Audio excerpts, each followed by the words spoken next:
प्रत्येक विद्यार्थिनीस अधिकार फुलण्याचा, साहित्यिक कवयित्री बनण्याचा. Next slide. हा नवोपक्रम मी इयत्ता 8वीच्या विद्यार्थिनींवर राबवलेला आहे. माझ्या वर्गामध्ये 29 विद्यार्थिनी आहेत, त्यापैकी 2 दिव्यांग आहेत आणि 27 विद्यार्थ्यांना गृहीत धरून आणि एक दिव्यांग विद्यार्थिनी शाळेत येऊ शकत नाही, परंतु जी एक शाळेत येते तिला सुद्धा गृहीत धरून हा नवोपक्रम मी राबवलेला आहे.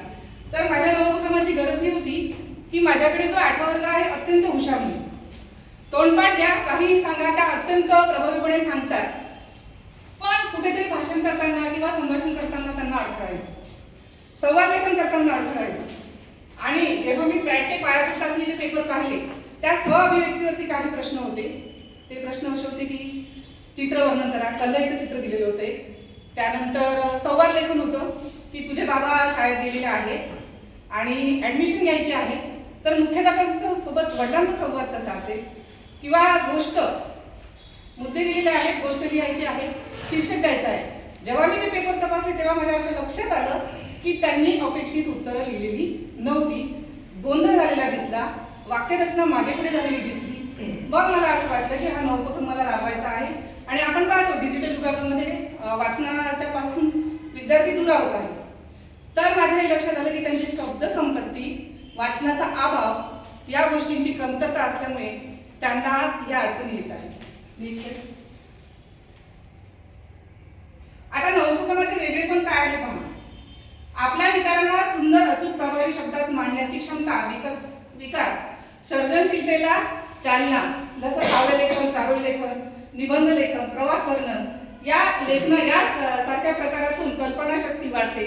त्याचप्रमाणे शब्द संपत्ती सुद्धा वाढते, आत्मविश्वास वाढ होते, भाषिक शुद्धतेचा विकास होतो आणि विद्यार्थ्यांना एक नवं चैतन्य निर्माण होऊन नाविन्य निर्मितीची क्षमता निर्माण होते. याकरिता हा उपक्रम राबवला आणि हेच याचं वेगळेपण आहे. नवोपक्रमाचे उद्दिष्ट आहे अवांतर वाचनाची आवड निर्माण करणे, सर्जनशीलतेला चालना देणे, लेखन कौशल्य विकसित करणे, भाषिक शुद्धता व शब्द संपत्ती वाढविणे, आत्मविश्वास आणि वक्तृत्व कौशल्य विकसित करणे, लेखनातून व्यक्तिमत्व विकास साधणे आणि मराठी भाषेची प्रेम जोपासणे. Sir next slide. आता उपक्रम पूर्वस्थितीचे निरीक्षण केले मी, आधी कथनच केलेले की काय अडचण होती. त्यानंतर मी कविवर्य श्री देवबा पाटील, आमच्या शाळेचे मुख्याध्यापक अरुण सावंत, जे उत्कृष्ट कवी आहेत, चित्रपट कथा लेखक आहेत, त्यांच्यासोबत साहित्यिक अरविंद शिंगाडे सर यांच्यासोबत आणि सौ अलका धनकरच्या कवयित्री वाशिममधल्या जयश्री कटाळकर या सर्व साहित्यिकांशी चर्चा केली आणि हा नवोपक्रम घ्यायचा ठरवला. मग उपलब्ध साधने काय आहेत, माझ्या शाळेत किती पुस्तकं उपलब्ध आहेत, मी विद्यार्थिनींना वाचण्यासाठी काय म्हणजे त्यांची शब्दसंपत्ती वाढवण्यासाठी काय देऊ शकते याचा विचार केला. त्यानंतर मासिक, किशोर मासिक, वर्तमानपत्र, टीव्ही संच इत्यादींचा उपयोग करून विविध गाणी, कथा, गोष्टी विद्यार्थिनींना दाखवून त्यांना त्या गोष्टीसाठी प्रेरणा कशी देऊ शकते याचं मी नियोजन केलं. आणि नंतर करावयाच्या कृतीक्रम निश्चित केला. कोणत्या कृती घ्यायच्या आहेत मला या उपक्रमामध्ये त्याचा कृतीक्रम निश्चित केला. उपक्रमाच्या स्थितीचे निरीक्षण मी अहवालात पुढे सांगणारच आहे आणि कार्यवाहीचे टप्पे, वेळापत्रक ते अहवालामध्ये मी दिलेलं आहे की जुलै महिन्यापासून तर नोव्हेंबर महिन्यापर्यंत हा नवोपक्रम मी राबवलेला आहे आणि जुलै महिन्याच्या 15 दिवसात मला कोणता उपक्रम घ्यायचा आहे त्याचा अहवाल लेखनामध्ये मी केलेला आहे. आणि उपक्रमासाठी इतरांची मदत माझ्या शाळेतल्या शिक्षकांची तर घेतलीच, पण साहित्यिकांची, अभ्यासू व्यक्तिमत्वांची, तज्ज्ञांची, अनेक व्यक्तींची मदत मी यासाठी घेतलेली आहे. Next slide. आता पहिला माझा उपक्रम आहे शब्दसंपत्ती वाढीसाठी अवांतर पुस्तक वाचन. आता यासाठी बालवाचनालयातील प्रत्येक मुलाला विद्यार्थ्यांना नेमून दिलेली 2 पुस्तकं तुम्हाला वाचायची आहे आणि त्यातनं कोणती अर्ध निष्पत्ती साध्य झाली त्याचं सुद्धा याच्यामध्ये विवरण केलेलं आहे की 8वीच्या विविध विषयांवर आधारित विविध प्रकारचे साहित्य वाचून त्यावर चर्चा करतात. विद्यार्थी पुस्तकं वाचायची, चर्चा करायची आणि ही अर्ध निष्पत्ती त्यातनं साध्य झालेली आहे. दुसरा आहे पुस्तकातील आवडलेली एखादी गोष्ट, कविता स्वशब्दात मांडणे. म्हणजे आता एखादी कविता वाचली किंवा गोष्ट वाचली तर ती स्वशब्दात सांगणे. म्हणजे यामुळे काय झालं, विद्यार्थिनींचा अभिव्यक्ती, स्वतःचं मत सांगण्याची कला त्यांच्यामध्ये विकसित झाली. त्याची अर्ध निष्पत्ती काय आहे की त्याच्यामध्ये दिलेली आहे की वाचलेले साहित्य, नवीन शब्द, वाक्प्रचार, म्हणी, सुभाषिते यांचे अर्थ समजून घेतात, आस्वाद घेतात आणि वाचन लेखनाचा उद्देश लक्षात घेऊन आपले विचार प्रभावीपणे मांडतात. नंतर आहे पेपर पुस्तक वाचन.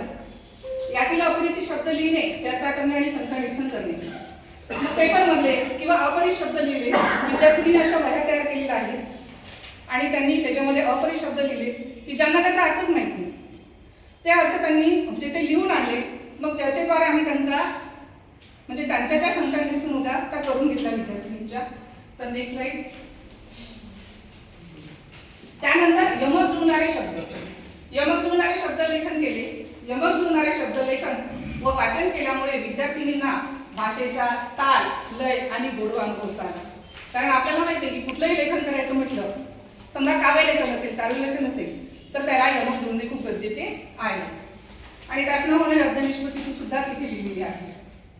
आता दुसरा इथला 5वा उपक्रम दिला शाब्दिक खेळ लिहिणे. म्हणजे समान अर्थाचे शब्द, विरुद्ध अर्थाचे शब्द, एका शब्दाचे अनेक अर्थ, अनेक शब्दांचा एक अर्थ, असे विद्यार्थ्यांमध्ये चर्चा घडून आणून हा सुद्धा उपक्रम घेतला. Next slide. आणि किशोर मासिक, भरपूर किशोर मासिक आहे शाळेमध्ये, मग त्याचा सुद्धा उपयोग करून घेतला. विद्यार्थिनींनी वहीमध्ये नोंद सुद्धा करून ठेवलेली की त्यांनी कोणत्या दिवशी कोणतं किशोर मासिक वाचलं, त्यातनं त्यांना काय मिळालं. तर किशोर मासिक कसं आहे की किशोर मासिक ही मनोरंजक गोष्टी, कॉमिक, कथा आणि ज्ञानवर्धक लेखनी भरलेले असतात. ही वाचताना विद्यार्थ्यांना वाचनाची आवड निर्माण होते.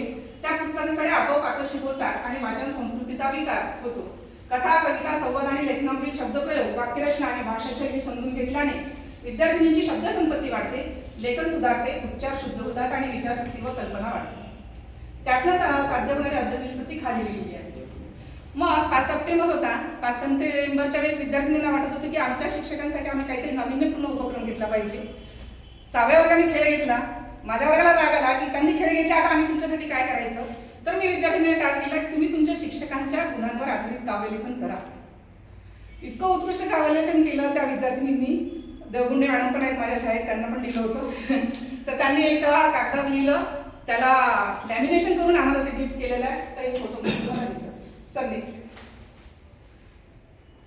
त्यानंतर विविध साहित्यिक व अभ्यासू व्यक्तींचे मार्गदर्शन चर्चासत्र घेतले.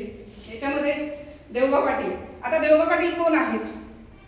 तर देवबा पाटील आहेत एक असे कवी ज्यांच्या 165 पुस्तकं प्रसिद्ध आहेत आणि आपल्या पहिलीच्या अभ्यासक्रमात त्यांची कविता खार नावाची. आणि आपल्यासाठी अभिमानाची बाब ही आहे की ते आपल्या बुलढाणा जिल्ह्यातलेच आहेत आणि विशेष म्हणजे ते खामगावमधले आहेत. तर त्यांनी अचानक आमच्या शाळेला भेट दिली. ही कविता आहे त्यांची. तर त्यांचा एक दिवस कविता कशी लिहायची याविषयी मार्गदर्शन सत्र आयोजित केलं आणि त्यांनी खूप चांगल्या प्रकारे विद्यार्थिनींना मार्गदर्शन केलेलं आहे. त्यानंतर आमच्या शाळेतील मुख्याध्यापक यांनी सुद्धा काव्य लेखन, त्यांनी विडंबन काव्य, हास्य काव्य, असे व्यंग काव्य अशा विविध काव्यांवर दिलेलं आहे. Next slide. त्यानंतर रेखा साहेबराव सोळंके, जिल्हा पुरस्कार प्राप्त लोकभाषा शिक्षिका, यांनी निबंध लेखन. जयश्री कठाळकर यांनी अवांतर लेखन. उर्मिला शेळके मॅडमच बसलेल्या आहेत, यांनी संवाद लेखन व कथालेखन कसे करावे. आता प्रत्यक्षात येऊ शकत नाही म्हणून आम्ही झूम मीटिंगद्वारे टीव्हीला ते जोडलं आणि तंत्रज्ञानाचा उपयोग सुद्धा या उपक्रमामध्ये केला. पुढे हा. आणि सगळ्यात महत्त्वाची गोष्ट म्हणजे माझ्या विद्यार्थ्यांनी इतक्या सुंदर कविता लिहिल्या की आम्हाला असं वाटलं, मी ज्यांनाही दाखवायची की मुलींनी या कविता लिहिल्या, त्यांना नवल वाटायचं की 8वीतल्या मुलींनी लिहिल्या. म्हणून मी एक त्याचा कविता संग्रह तयार केला. तो काव्यसंग्रह, त्या काव्यसंग्रहाला गुलाबराव खरात साहेब यांचा शुभेच्छा संदेश आहे, आपले उपशिक्षणाधिकारी जैन साहेब यांचा शुभेच्छा संदेश आहे, आमचे गट शिक्षणाधिकारी यांचा शुभेच्छा संदेश आहे. त्याचप्रमाणे आपले डाएटचे प्राचार्य गायकवाड साहेब यांचा सुद्धा या पुस्तकाला शुभेच्छा संदेश आहे आणि डुगरे साहेबांचा पण या पुस्तकाला शुभेच्छा संदेश आहे. एकूण 52 कविता विद्यार्थिनी यात लिहिलेल्या आहेत. Next page. हा. त्यानंतर विद्यार्थिनींनी लिहिलेलं साहित्य, मग आम्ही त्याचं साहित्य संमेलन भरवलं शाळेत आणि विद्यार्थ्यांनी लिहिलेल्या साहित्याचं त्यांनी त्याच्यात वाचन केलं. मग विद्यार्थ्यांना खूप आत्मविश्वास निर्माण झाला की आम्ही काहीतरी करू शकतो, आम्ही काहीतरी लिहू शकतो. आणि अशा प्रकारे या मुलींचे सर्व व्हिडिओ, सर्व मान्यवरांचे व्हिडिओ युट्यूबला शेअर केलेले आहेत. आणि मग अर्धनिष्पत्ती आहे, स्वतःचे अनुभव स्वतःच्या भाषाशैलीत लिहितात, लेखनाचे विविध प्रकारच्या शैली यांचा उपयोग करून अनुभव लेखन करतात. उदाहरणार्थ कथा, कविता, निबंध अशा वेगवेगळ्या पद्धतीचे अनुभव लेखन करतात. पुढे हा आलेख आहे उपक्रम उत्तर स्थिती आणि उपक्रम नंतर स्थिती. आपण पाहू शकता जवळपास 80% विद्यार्थ्यांनी त्यात चांगलं काम केलेलं आहे. आणि आहे माझी फलनिष्पत्ती. विद्यार्थ्यांमध्ये अवांतर वाचनाची गोडी निर्माण झाली, लेखन कौशल्य विकसित झाले, भाषिक शुद्धता संपत्ती वाढली, आत्मविश्वास वक्तृत्व कौशल्य विकसित झाले आणि लेखनातून व्यक्तिमत्व विकास साध्य झाला. मराठी भाषेबद्दलचे प्रेम निर्माण झाले. आणि या नवोपक्रमाचा लाभ ज्यांनी माझे व्हिडिओ पाहिले त्यांनी माहिती करून घेतली. जवळपास 200च्या वर शिक्षकांनी आणि बाहेर शिक्षकांनी आणि शाळेतल्या शिक्षकांनी सुद्धा याची माहिती जाणून घेतली. आणि माझ्या नवोपक्रमांचं यशस्वीता ही आहे की माझ्या विद्यार्थिनींचा एक काव्यसंग्रह तयार झालेला आहे. पॅटच्या प्रथम सत्राच्या चाचणीमध्ये विद्यार्थिनींनी खूप चांगल्या प्रकारची उत्तरं लिहिलेली आहे. हा माझ्या या नवोपक्रमाची यशस्वीता असं मला वाटते. खूप खूप धन्यवाद.